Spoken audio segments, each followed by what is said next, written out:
And so I think given this context, one question that's central to us at the University for Peace, at the Center for Executive Education is, yes, there's all this change going on in the world. Yes, I need to, the idea of paying bills and having a job and having some level of financial security is very important.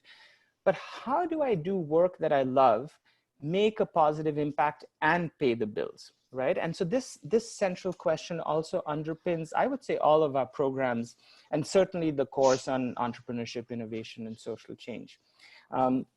So any questions to this point on kind of the context I've set? There are now 28 of you here. Does that sound, do you resonate with some of these ideas? Fast changing world, you need to be able to add value. The job you signed up for is no longer the job you're probably doing. And yet you want to do something that plays to your strengths and makes a difference. You just don't want to add value to exchange your time for money. That if when we talk about well-being, if somebody's just buying your time for money and you don't feel like you're making an impact, then you're spending the majority of your waking hours in I would say, just a transaction. So that's the context. Sound good? Okay, I will reshare the screen and share with you a quick story, and then encourage you to do a quick breakout room here. So back to sharing screen over here. We left off at this question: how do you do work that you love, make a positive impact, and pay the bills? And so, I don't know if some of you recognize the gentleman in this picture, Mohammed Yunus, Dr. Yunus. He's originally from Bangladesh, and he started, started off with a few women. He was teaching in this classroom in Bangladesh. He was talking about the World Bank having given a big loan to Bangladesh, but outside his classroom, he saw these women who were working hard at selling things, but he could tell they were starving. And long story short, this is actually a case that we cover in the course, but he realized that these women actually had fallen prey to these loan sharks. And so what he did is he made accessible to women who were essentially illiterate, who would never have access to a bank loan.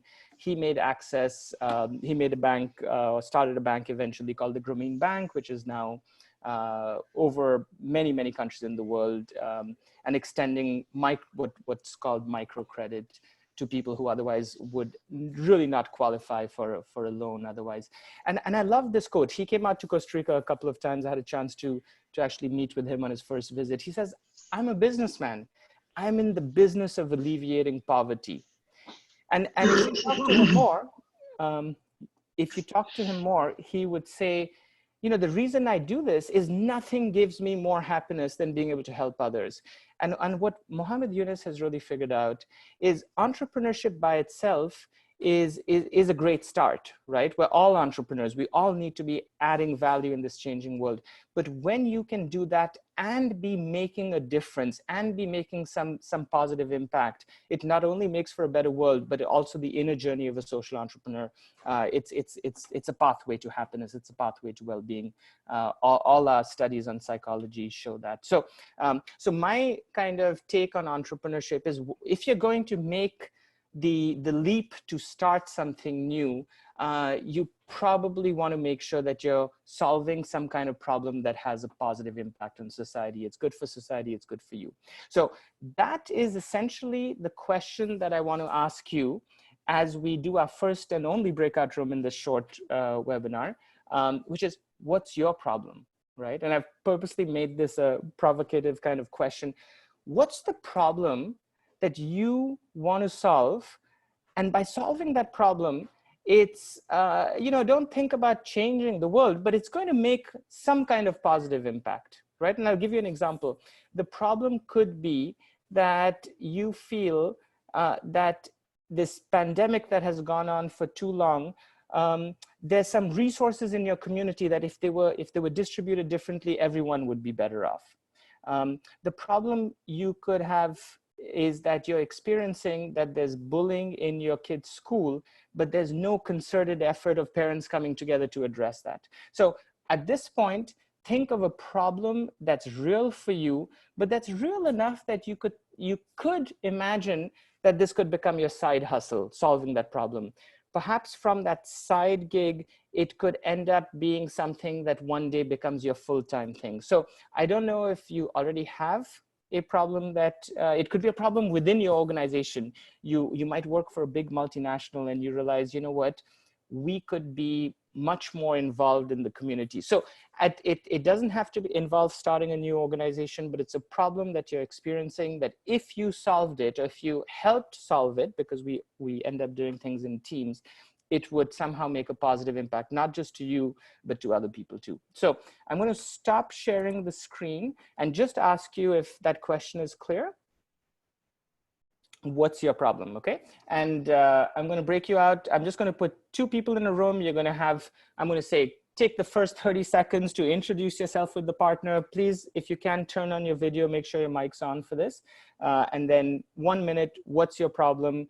And then reverse, have your partner share, and I'll bring you back together in a couple of minutes. So I know it went fairly quick, but the idea is twofold. One is, you know, in the sense that we're all entrepreneurs, we all have problems that we could potentially put our minds and resources to solving.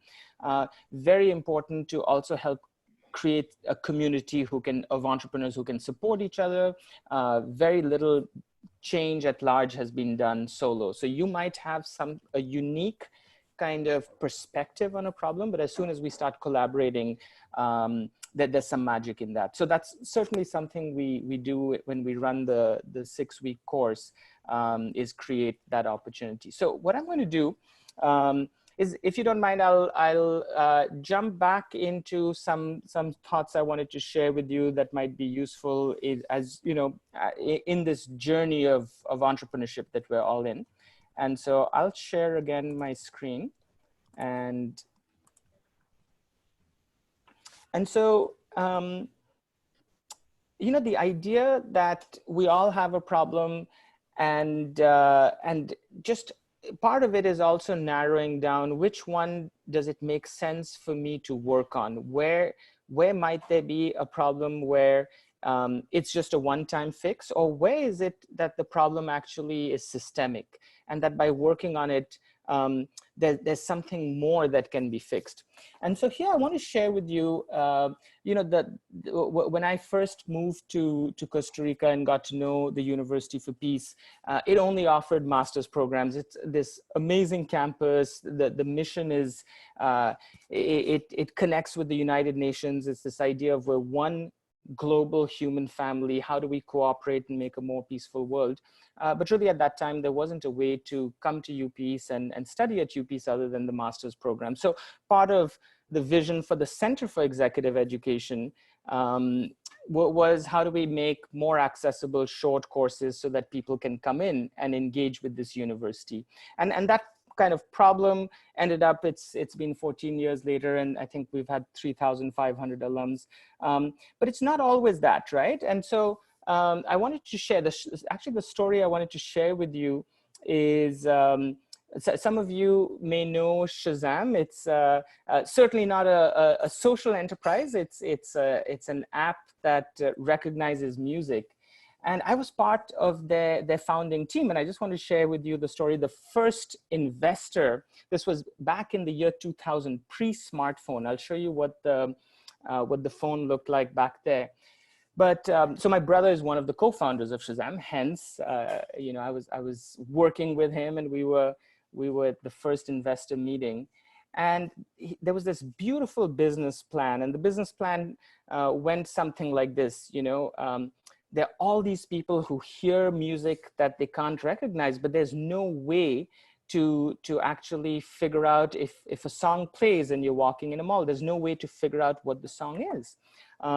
So they showed that this was the year 2000. This was the year when people at least in the UK, all were beginning to have these mobile devices. And they showed that if you hold up your mobile phone and about 5 to 7 seconds of a song plays, it creates a unique kind of, just like a fingerprint. If you have 5 to 7 seconds of a song, it becomes unique and you can search it and identify it.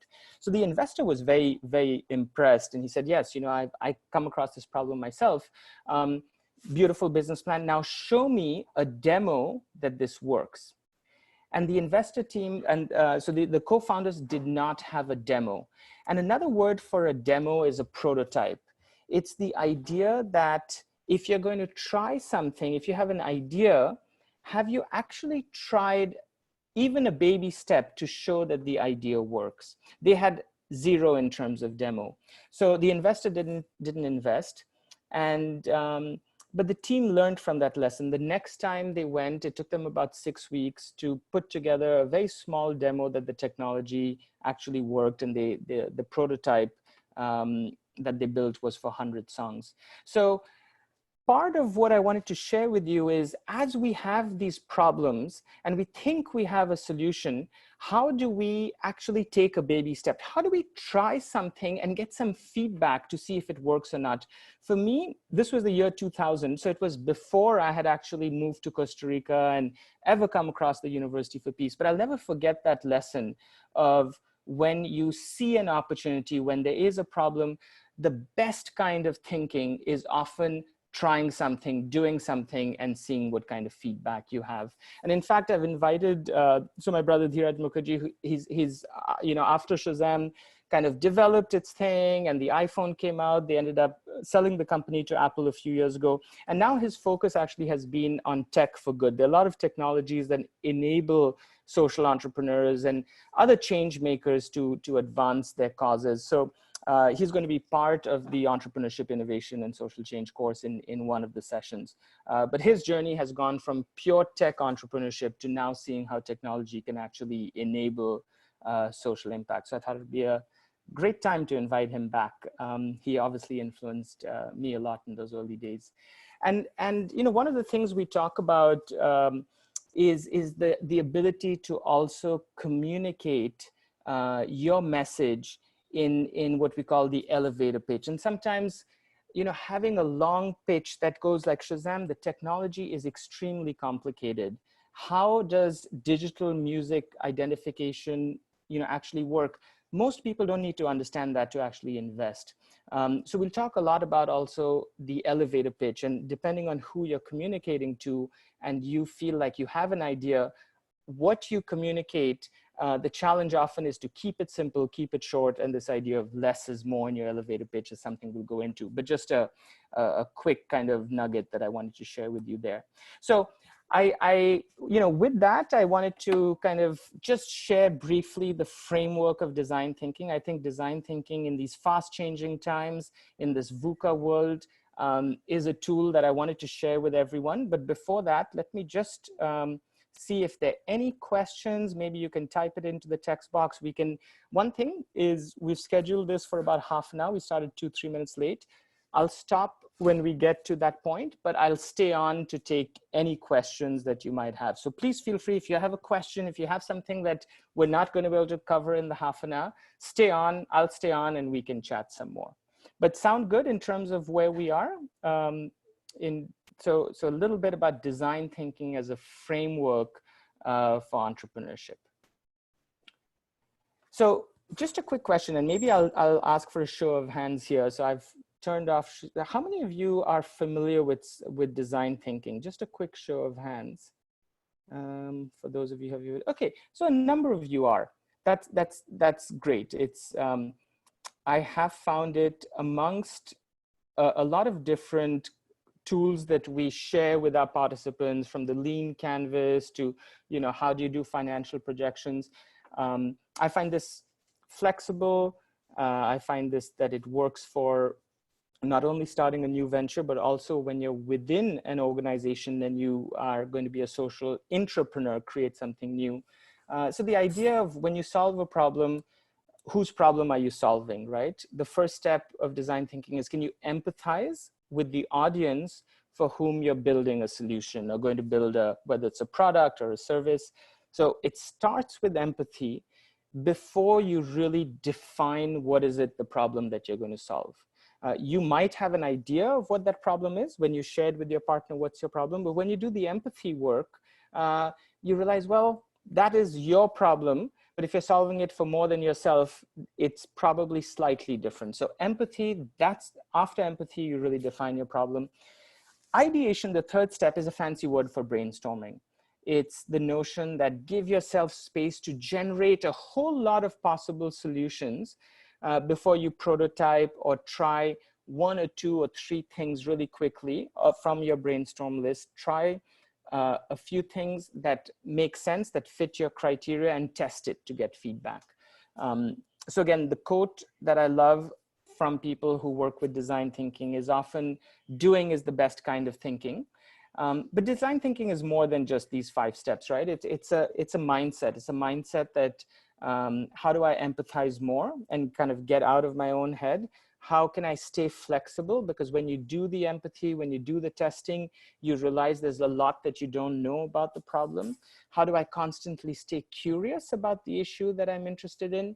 And how do I stay positive that even in the face of a big challenge, there is a way forward? And I would say, you know, we talked about Dr. Muhammad Yunus and how he took on the problem of poverty. He had to stay positive and optimistic that in this huge, complex social phenomenon, it's actually a structure of violence, right? Which is why he won the Nobel Peace Prize for his efforts.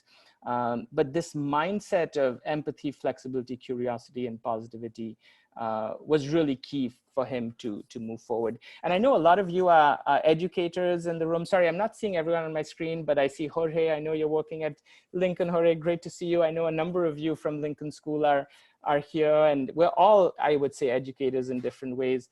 But I love this quote from David Kelly. He's the founder of the Stanford Design School, also helped popularize design thinking. He says, enabling people to gain innovation confidence is just as important as gaining literacy skills. So, you know, this would be a good debate. We could take another half an hour. Which is more important? I think they're equally important. But innovation confidence is, in the face of complex problems, I know I have a methodology and an approach and a mindset that I can make a change and move forward. So that's also part of what we delve into when we have more time. By the way, all of these, you know, references are like, there's a great TED Talk that David Kelly does. We'll send out both the PowerPoint at the end of this and the handbook, which I'll tell you about in a minute. So please feel free to dig deeper into any of these areas that intrigue you.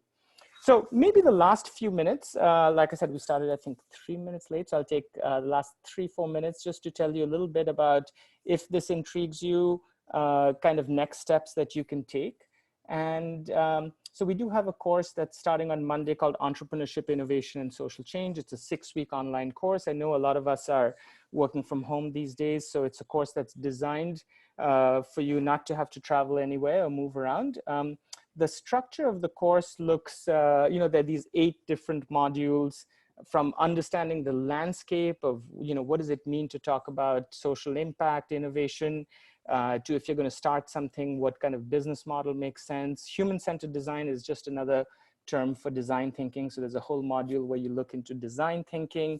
And then it really allows you week by week to build out your social enterprise business plan. So the one requirement in this course is that any idea you have, any problem that you're solving, at the end of the day, you identify how it's going to have a positive impact on society. But it doesn't have to be a nonprofit or for-profit. It could be either. It could be a hybrid model. Has you thinking about teams, how you're going to measure impact. Certainly there's aspects of fundraising that come in, though we have a whole separate course on fundraising. So this is a little bit about the course. It's structured so you have videos and chats. It's meant to be interactive. We have a webinar every week, which we try to encourage everyone to come together, just like this one. We'll have breakout rooms, polls, but if you can't make the webinar, then it's recorded.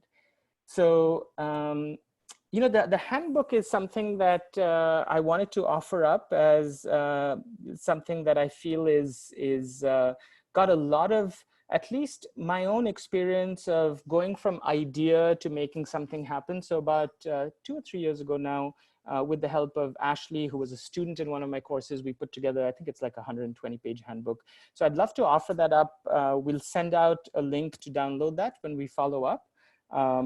But it's also something that influences the course structure. You can see some screenshots of the pages and things. So it's very much like a handbook.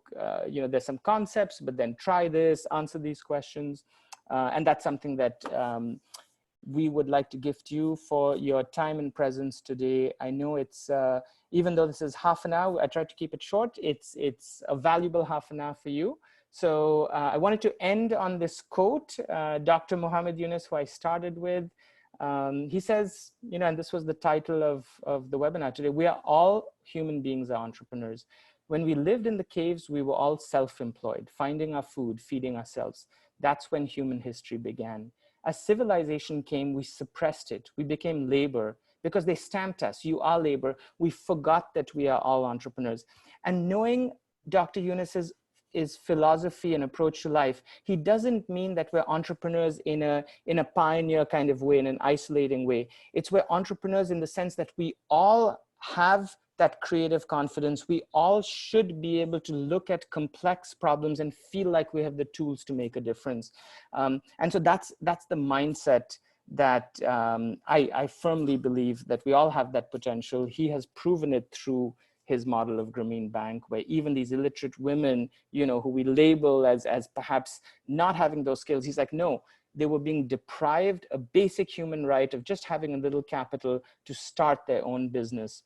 And so I think at the heart of entrepreneurship is collaboration, is community, is the umbrella of the Sustainable Development Goals that unites us. And so I wanted to end here, share with you my personal contact information, as well as the center's website. We will follow up with a message where we'll, like I said, give you a little bit more information about the upcoming course and also give you a link to download the handbook. And now I want to just open it up for, firstly, any of you who need to go.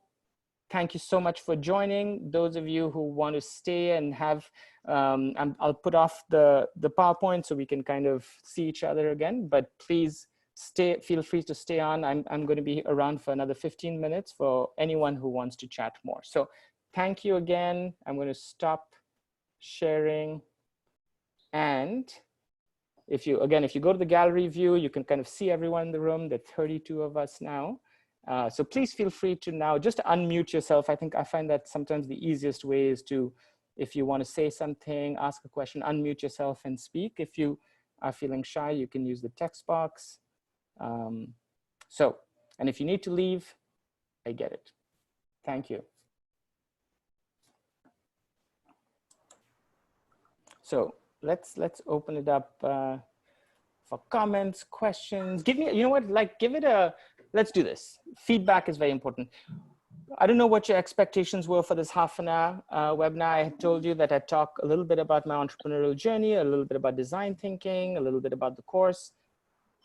5, is it met your expectations? 4, almost. 3, Fist means no, this is not what you're expecting. Just at least I can see like 16 of you. Okay, thanks, Joanne. Julia, you're a little biased because we work closely together. Thanks, Molly. Okay, I'm seeing a bunch of you. Okay, that's a good start, hooray. But of course, these are not anonymous feedback. So some of you may be nice, being extra nice. I am a sensitive guy, but no, sensitive guy. I have a question. Yeah.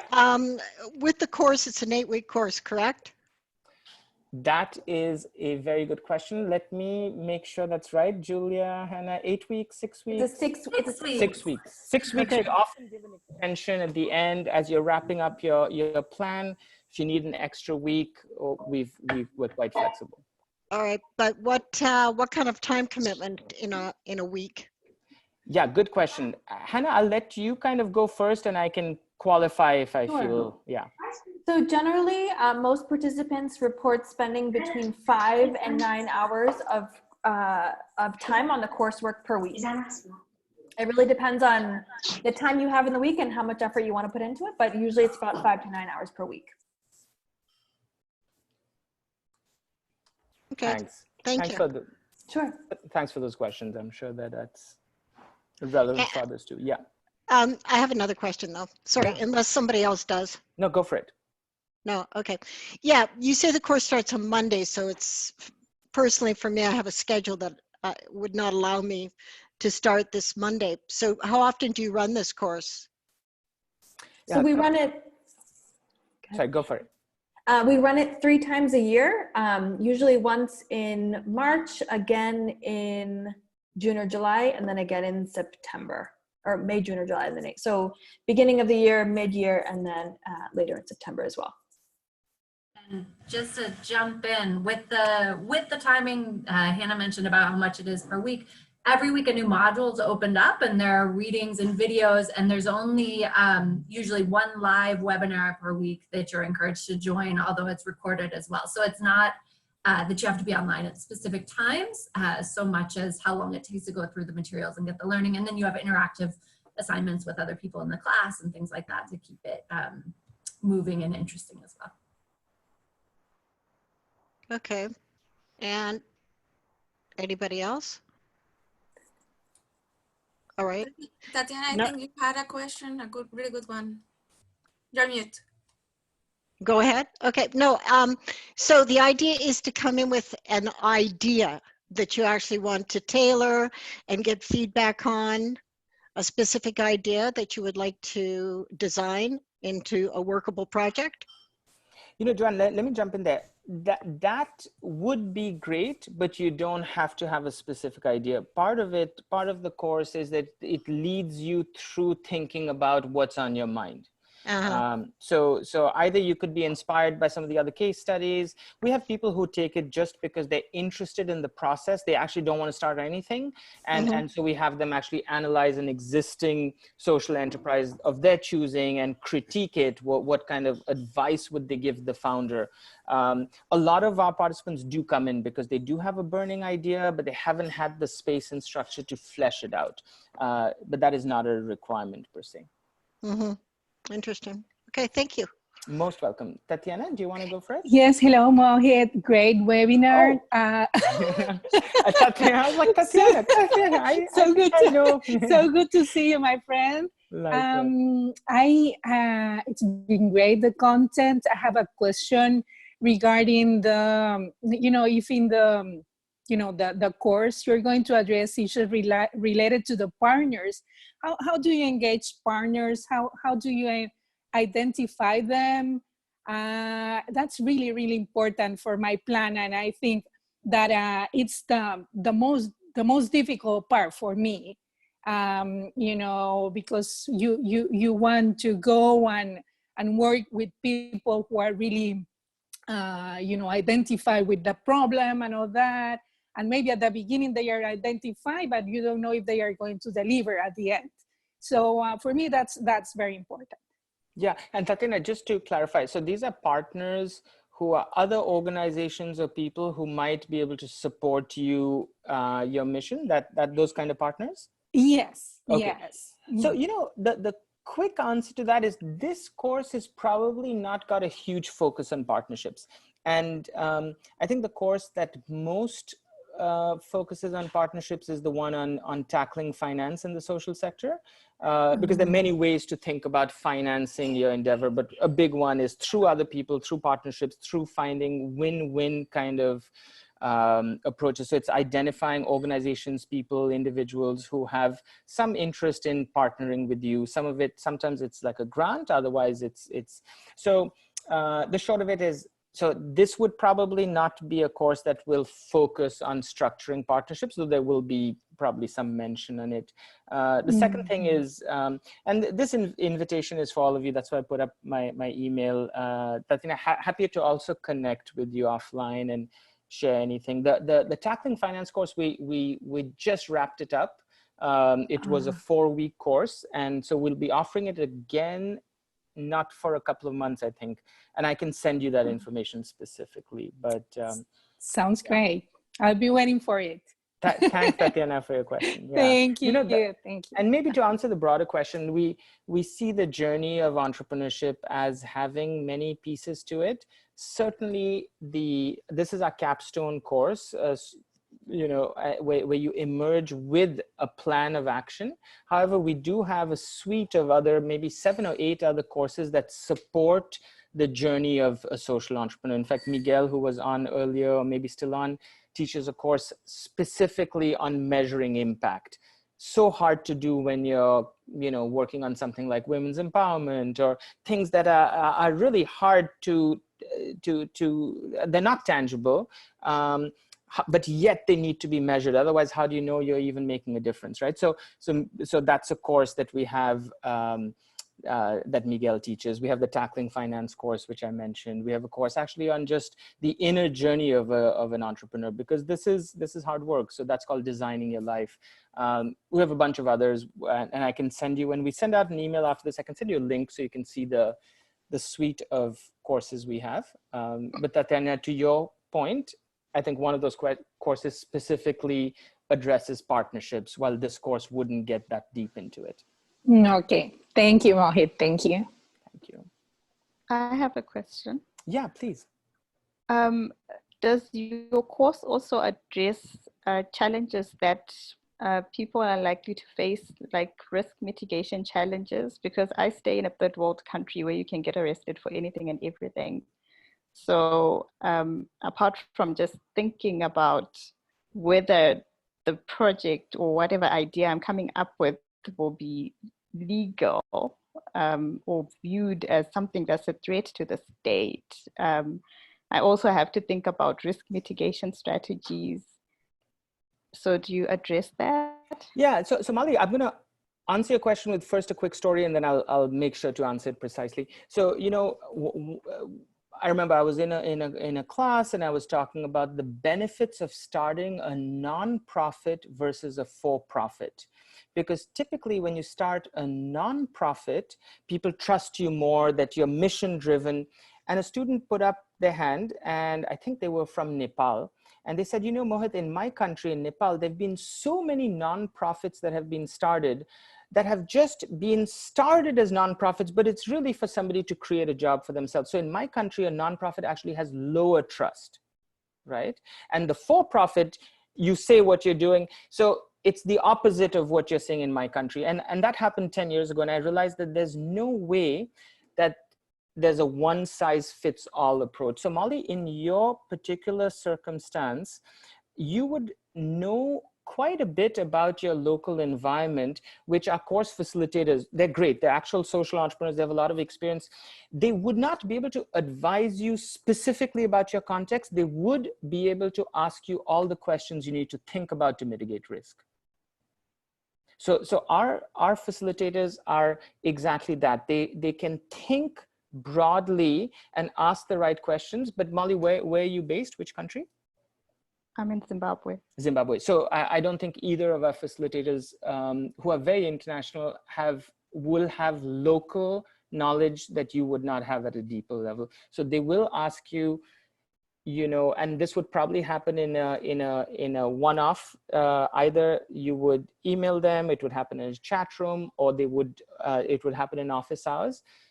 They would advise you what are the things you should think about in order to mitigate risk. And then you would, in answering those questions, you would do a little research on the local conditions.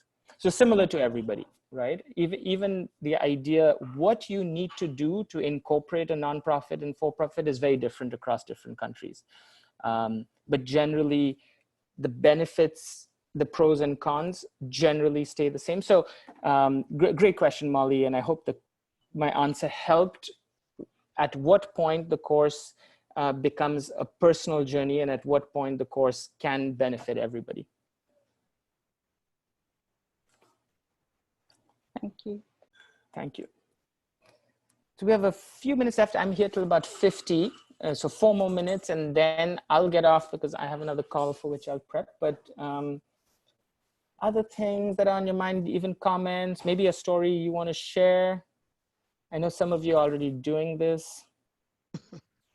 I have a question. So Yeah. the information you're going to send the price of the courses? Yes, we will make sure that that is included in the follow-up. Yeah. All right, good. Thank you. Hey, Mohit. Hey, Jorge. This is Jorge. More as a comment.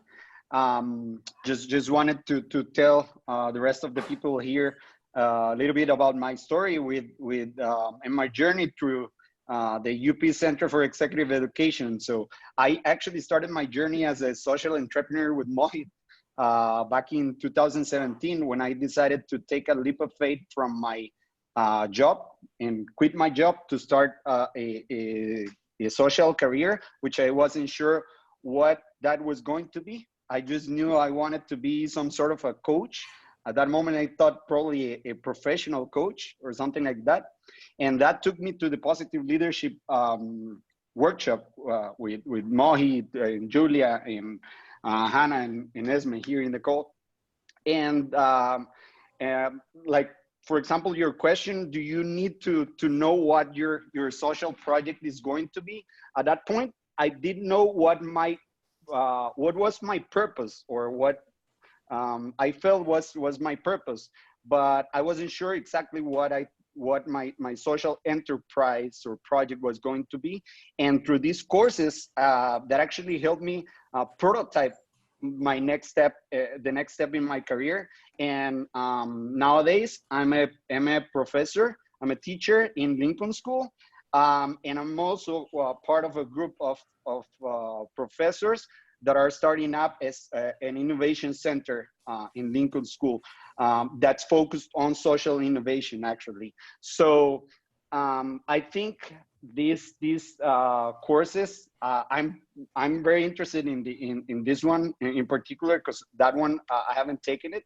I think they help you not only build your idea, but also confirm what is it that you want to do, because sometimes those are the hardest questions to answer, and then how to do it. In my case, it was a lot of help. It took me about 2 years to complete that full transition, but right now I feel very happy with what I'm doing, and I feel I'm making a social impact as well. So just wanted to share that. Thanks, Jorge, for sharing. And Joanne, I'm going to issue a warning here. And sorry, I have a very bad sense of humor, even if we were together in the room. So over Zoom, it may not work. But the warning is that, you know, we try to, it's a slippery slope. So when Jorge slid deep down the slippery slope of UPs. He took one course and then he took another, and then he started working for us, and now he's back on a webinar. So we love to build on these relationships. Sometimes these conversations, you know, you start with one thing and then you're like, oh, you know, we had a participant, actually the woman who's developed the Tackling Finance course. She took 5 of our courses and she said, you know, I think you need a course on tackling finance specifically, and she developed that. So yeah, the warning is step in with caution. We would love to keep you and have you take more than one course, and that's often what happens, but we don't restrain you physically in any way. So yeah, but if you come to campus in Costa Rica, there's also the beauty of our physical location. It's really quite a gem. You know something? Yeah. I have to tell you, you've probably passed me many times on my horse. I've been horseback riding in University of Peace in El Rodeo for 13 years, and I've thought, I really want to go to the University of Peace. So that's why I'm here. I mean, it's heaven. It's the most beautiful spot in the world. Joanne, so you know well, yeah. So we have people who, from the other side of the world, we have this collaborator from Denmark. He came once and he can't stop coming back, both for, you know, the learning. He's also now collaborating with us on a course on organizational happiness. But of course, yeah, these days for the next few months, we are not doing in-person courses for obvious reasons. Yeah. So this is a great way to kind of engage with us. Thanks, Jorge, for sharing that. Thank you, everyone, for joining today. Would love to kind of have one-off conversations too, so we'll follow up with an email. Thank you, Hannah. Thank you, Esme, for joining. And I know Julia has to step off, but there's obviously a team